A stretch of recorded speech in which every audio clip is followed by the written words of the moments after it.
कहानी twin box horror.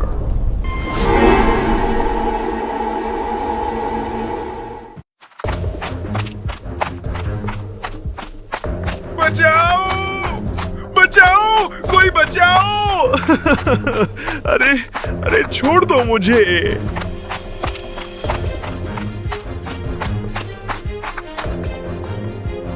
अरे तुम लोग, अच्छा हुआ तुम मिल गए। मुझे बचा लो भाई, वो मेरे पीछे पड़ी है। क्या हुआ राकेश, तू ऐसे भाग क्यों रहा है? क्या हुआ? वो मुझे मार डालेगी। मैंने वहां एक चुड़ैल को देखा, वो मेरे पीछे ही थी। अरे बस कर। अरे बहुत हो गया तेरा, आजा बैठ जा। बहुत हो गया तेरा मजाक। देख, यहाँ कोई डरने वाला नहीं है। पर केशव तो डर गया था। क्या इसका मतलब ये सब एक मजाक था? हाँ भाई, इसका तो यही काम है। कल भी इसने ऐसा ही किया था। कल मैं भी इसी तरह डर गया था। और अगर सच में तेरे पीछे कोई चुड़ैल पड़ जाए तो क्या सच में तुझे डर लगेगा? अरे केशव, तू पागल है क्या? ये चुड़ैल बुड़ैल कुछ नहीं होती। अरे होते हैं, चुड़ैल भूत प्रेत सब होते हैं। राकेश, अभी तेरा पाला नहीं पड़ा है ना। तुझे बहुत शौक है ना डरने और डराने का। ठीक है केशव, यार वो जंगल वाला किस्सा तो सुना जरा। उस दिन जब हम एक जंगल में फंस गए थे और वो बारिश। सोहन की बात सुनकर केशव के चेहरे की हवाइयां उड़ गई। उसका चेहरा जैसे सफेद पड़ गया और उसके दिलो दिमाग में वो भयानक किस्सा छा गया। उसकी आंखों के सामने वो दिल दहला देने वाला मंजर जीवित हो उठा। अरे नहीं, रहने दे यार। वो दिन याद मत दिला उसकी। आज मौसम वैसे ही डरावना लग रहा है। मैं उस किस्से को याद नहीं करना चाहता। अच्छा, अरे ये नहीं सुनाएगा। मैंने इसे डरा जो दिया है। भाई तू तो बड़ा डरपोक निकला। मैं डरपोक नहीं हूं राकेश, बस उस किस्से को याद नहीं करना चाहता। अच्छा ठीक है, चल मैं तुझे उस दिन का वो भयानक वाकया सुनाता हूं, पर तू डरना मत। अरे मैं नहीं डरता किसी से। तू बता, क्या हुआ था तुम्हारे साथ? ठीक है, उस दिन मैं, सोहन और हमारा एक दोस्त जयंत, हम तीनों ने जंगल के शांत वातावरण में कुछ समय बिताने के बारे में सोचा। हमने अपनी जीप उठाई और कुछ खाने पीने का सामान लेकर जंगल की ओर निकल पड़े। हमारी जीप घाट के रास्ते पर थी। दोपहर का समय था, पर उस दिन मौसम का मिजाज कुछ ठीक नहीं था। सूरज की रोशनी फीकी पड़ रही थी और आसमान में एक बेचैनी छाई थी। अरे अचानक से इस मौसम को क्या हुआ? ये मौसम, यार सच में ये मौसम कितना डरावना होता जा रहा है। कुछ ठीक नहीं लग रहा है। अंदर से जैसे आवाज आ रही है कि वापस लौट चले। अरे तू पागल है क्या केशव? इतनी मुश्किल से तो आज दोस्तों के साथ मस्ती करने के लिए टाइम निकाला है। अरे ऐसे कैसे वापस चले जाएं? सही कहा, अब तो पहुंचने ही वाले हैं। तू भी ना केशव, इस बिजली की आवाज से डर रहा है। तू एक काम कर, कोई बढ़िया सा म्यूजिक लगा और गाड़ी चला। क्या पता जंगल में कोई खजाना मिल जाए। हाँ, कोई भूतनी भी मिल सकती है वैसे। मैं मजाक नहीं कर रहा हूँ सोहन, सच में ये जंगल बहुत डरावना लग रहा है। हमें यहाँ नहीं आना चाहिए था यार, कहीं और चलते हैं ना। ओहो केशव, तू म्यूजिक लगा। मैंने जीप में म्यूजिक सिस्टम ऑन कर दिया, लेकिन थोड़ी दूरी पर ही म्यूजिक की आवाज कुछ अजीब सी हो गई और तभी सड़क पर हमारी जीप के सामने एक काली बिल्ली आ गई। वो बिल्ली हमारा रास्ता काटते हुए तेजी से भाग गई। मैंने जल्दी से ब्रेक मारा। ये क्या था? वो तो एक काली बिल्ली थी। उसने रास्ता काट दिया। और इस म्यूजिक को क्या हुआ? मैंने सुना है काली बिल्ली का रास्ता काटना अपशगुन होता है भाई। अरे यार जयंत, अब तू भी शुरू हो गया। ऐसा कुछ नहीं है। तभी एक बूढ़ी औरत हमारी जीप के सामने दिखाई थी। उस बूढ़ी औरत को देखकर मैंने जीप के ब्रेक लगा दिए। तुम लोग इस जंगल में क्या कर रहे हो? ये जंगल ठीक नहीं है। जी अम्मा, वो हम तो बस दोस्तों के साथ कुछ समय बिताने के लिए यहाँ आए हैं। यहाँ तक तो आ गए, पर आगे मत जाओ बेटा, आगे खतरा है। ये जंगल सामान्य नहीं है। इस जंगल में एक रहस्य का वास है। लौट जाओ, यहीं से लौट जाओ। अरे अम्मा, आप डराओ मत। हम बस थोड़ी देर में यहाँ से चले जाएंगे। आप जाओ अपने रास्ते। जैसी तुम्हारी मर्जी। विनाश काले विपरीत बुद्धि। बूढ़ी अम्मा की बात सुनकर मेरा जी और तेजी से घबराने लगा। मैं आगे जंगल में नहीं जाना चाहता था। मुझे ऐसा एहसास हो रहा था जैसे कोई अनहोनी हमारा इंतजार कर रही थी। सोहन, जयंत, मुझे लगता है उस बूढ़ी अम्मा की बात मान लेनी चाहिए। चलो वापस चलते हैं। वैसे भी मुझे कुछ ठीक नहीं लग रहा है। अरे तू डरता क्यों है? उस बूढ़ी अम्मा की बातों से मन में कोई बहम मत डाल। हाँ, तू चल आगे बढ़। सोहन के कहने पर मैंने फिर से जीप को आगे बढ़ा दिया और हम जंगल के बीचों बीच एक सुनसान इलाके में पहुंच गए। एक खाली जगह देखकर हमने वहां अपना सामान रखा और उस शाम को एंजॉय करने लगे। तभी आसमान के ऊपर कुछ गिद्ध उड़ते हुए दिखाई दिए।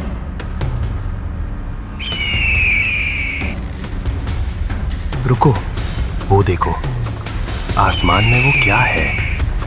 हमने ऊपर देखा तो आसमान में 3-4 बड़े बड़े गिद्ध मंडरा रहे थे।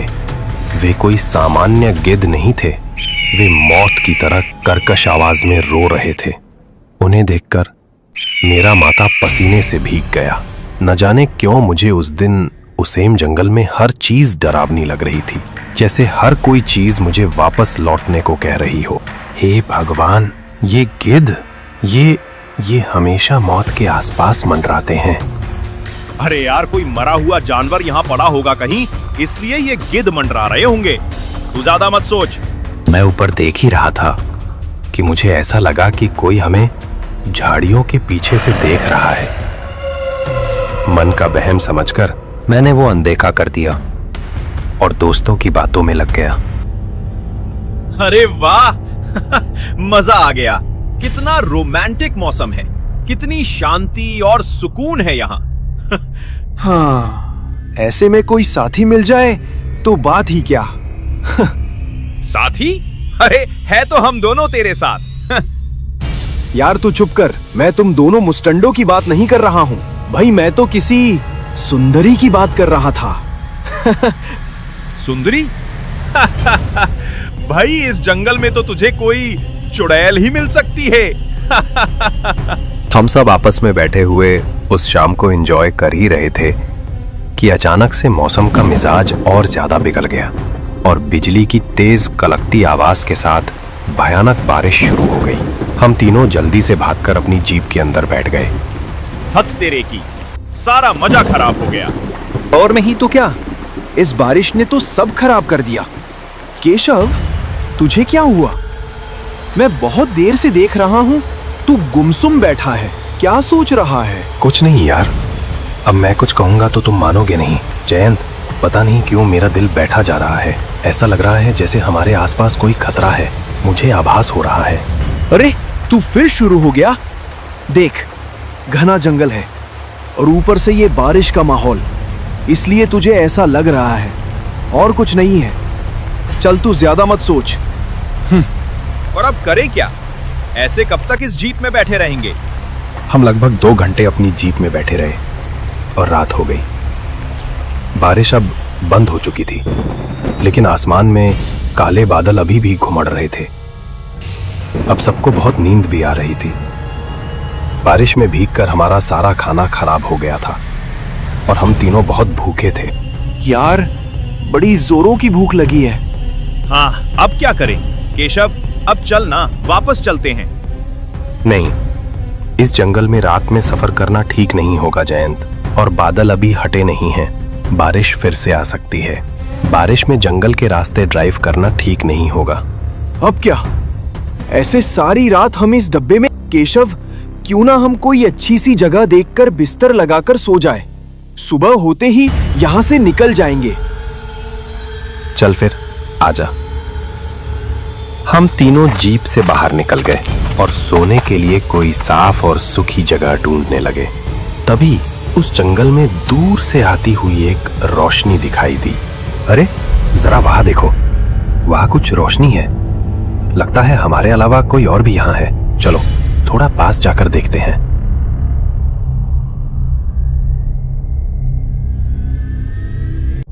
ये तो एक झोपड़ी है। अरे वाह, चलो वहीं चलते हैं। वहां कुछ मदद मिल जाएगी शायद। लेकिन ये कुछ अजीब नहीं है। इस घने सुनसान जंगल में ये झोपड़ी? ऐसे वीरान जंगल में कौन रहता होगा? वो तो तभी पता चलेगा जब कोई बाहर आएगा। दरवाजा खटखटा कर देखते हैं। कोई है? अंदर कोई है क्या?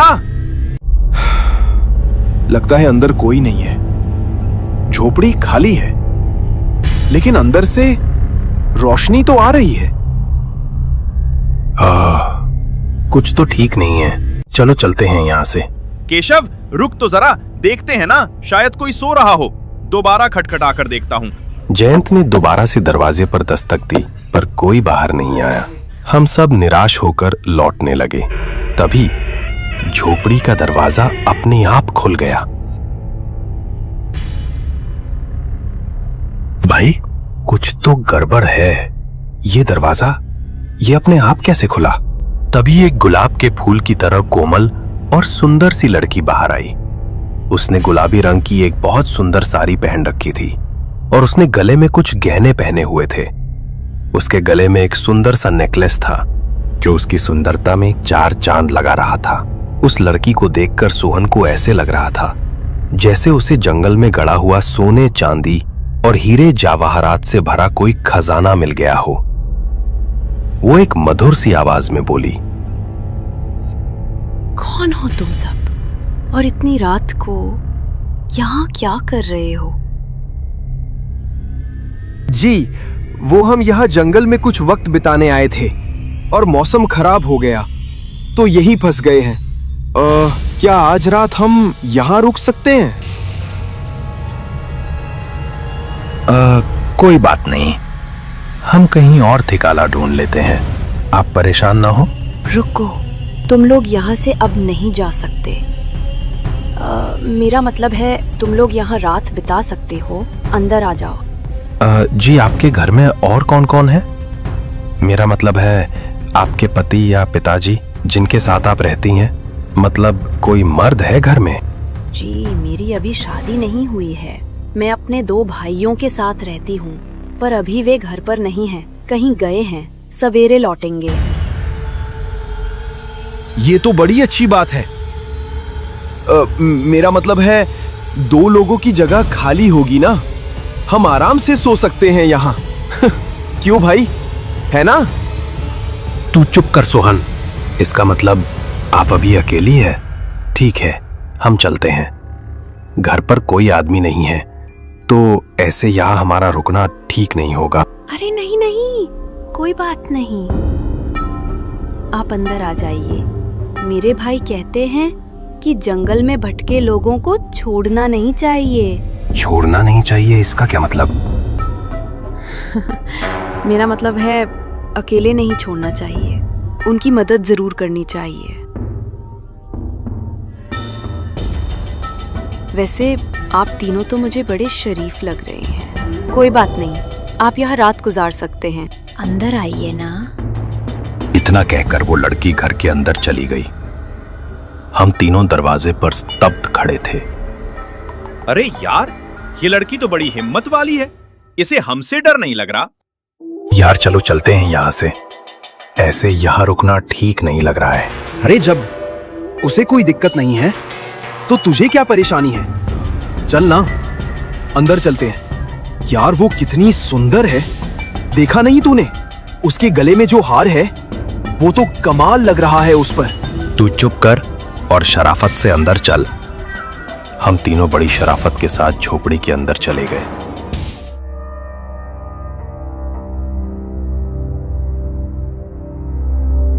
उस लड़की ने हमारी तरफ ऐसे देखा जैसे कोई शिकारी अपने शिकार की तरफ देखता है। उसकी सुंदरता ने हम तीनों को मंत्रमुग्ध कर दिया था।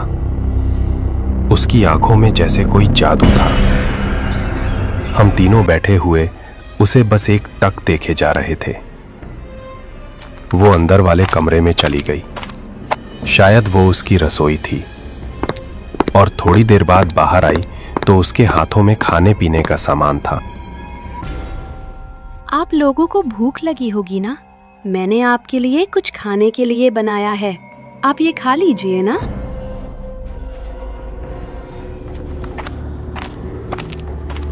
अरे वाह, समोसे! ये तो मेरे फेवरेट हैं। और इसने हम दोनों के पसंद का भी खाना बनाया है, आलू के पराठे और रसमलाई, वो भी इतनी जल्दी। अरे ये कुछ अजीब नहीं है? इतनी जल्दी इसने इतना सारा खाना कैसे बना लिया? अभी तो वो अंदर गई थी, और इसे कैसे पता कि हमें क्या पसंद है? तुम दोनों रुक जाओ, इस खाने को मत खाना। मुझे तो कुछ गड़बड़ लग रही है। मुझे यहाँ एक अजीब सी ठंडक का एहसास हो रहा है और घुटन महसूस हो रही है। कुछ तो अजीब है यहाँ। ओहो केशव, तेरा तो दिमाग खराब है। इतना स्वादिष्ट खाना सामने है और अपनी फालतू की बातों में लगा आ रहा है। तुझे नहीं खाना तो ठीक है, हम तो खाएंगे। ठीक है, तुम खाओ, मैं जरा बाहर घूम कर आता हूँ। मुझे तो यहाँ घुटन सी लग रही है। मैं झोपड़ी से बाहर निकल गया। आसमान में अभी भी बिजली चमक रही थी। मैं वहां एक पेड़ के पास खड़ा इधर उधर देख रहा था कि तभी तेज आवाज के साथ बिजली कड़की, और उस आवाज से जैसे मेरा कोई सम्मोहन टूट गया।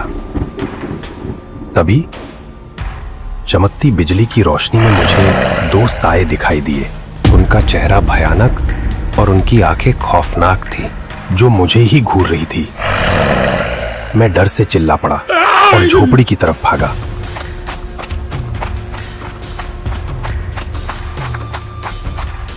जब मैं अंदर पहुंचा तो झोपड़ी की हालत देखकर दंग रह गया। झोपड़ी के अंदर तेज बदबू आ रही थी। सोहन और जयंत की प्लेट में खाने की जगह सड़ा हुआ मांस था।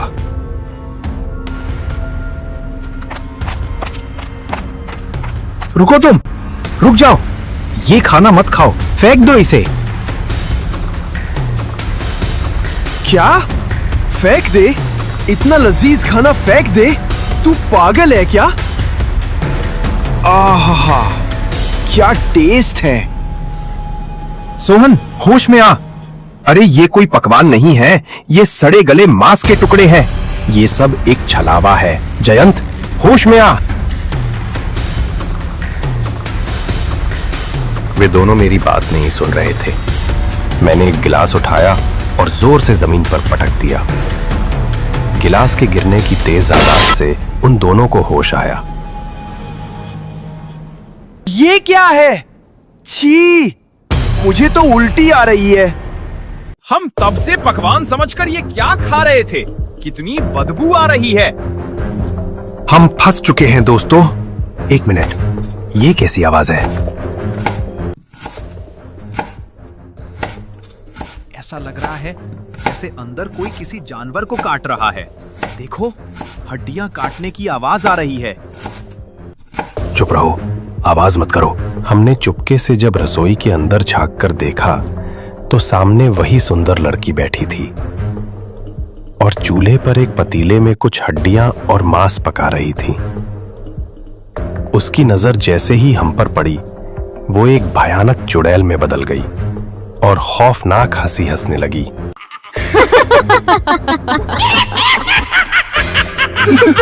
तो आखिर तुम्हारा सम्मोहन टूट ही गया।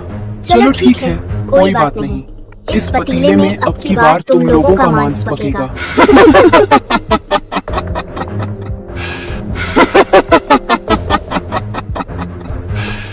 जयंत, सोहन, जल्दी से कार की तरफ भागो। जल्दी करो।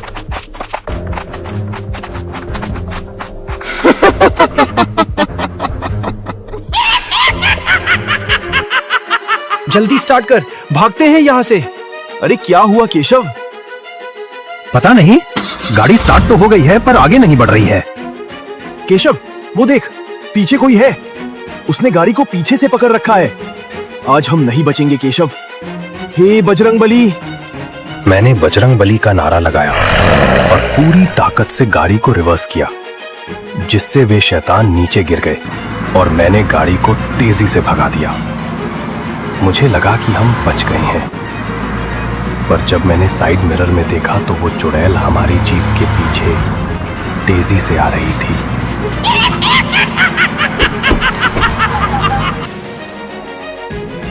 जल्दी कुछ कर केशव, नहीं तो हम बचेंगे नहीं आज। तू घबरा मत, ये हमारा कुछ नहीं बिगाड़ पाएगी।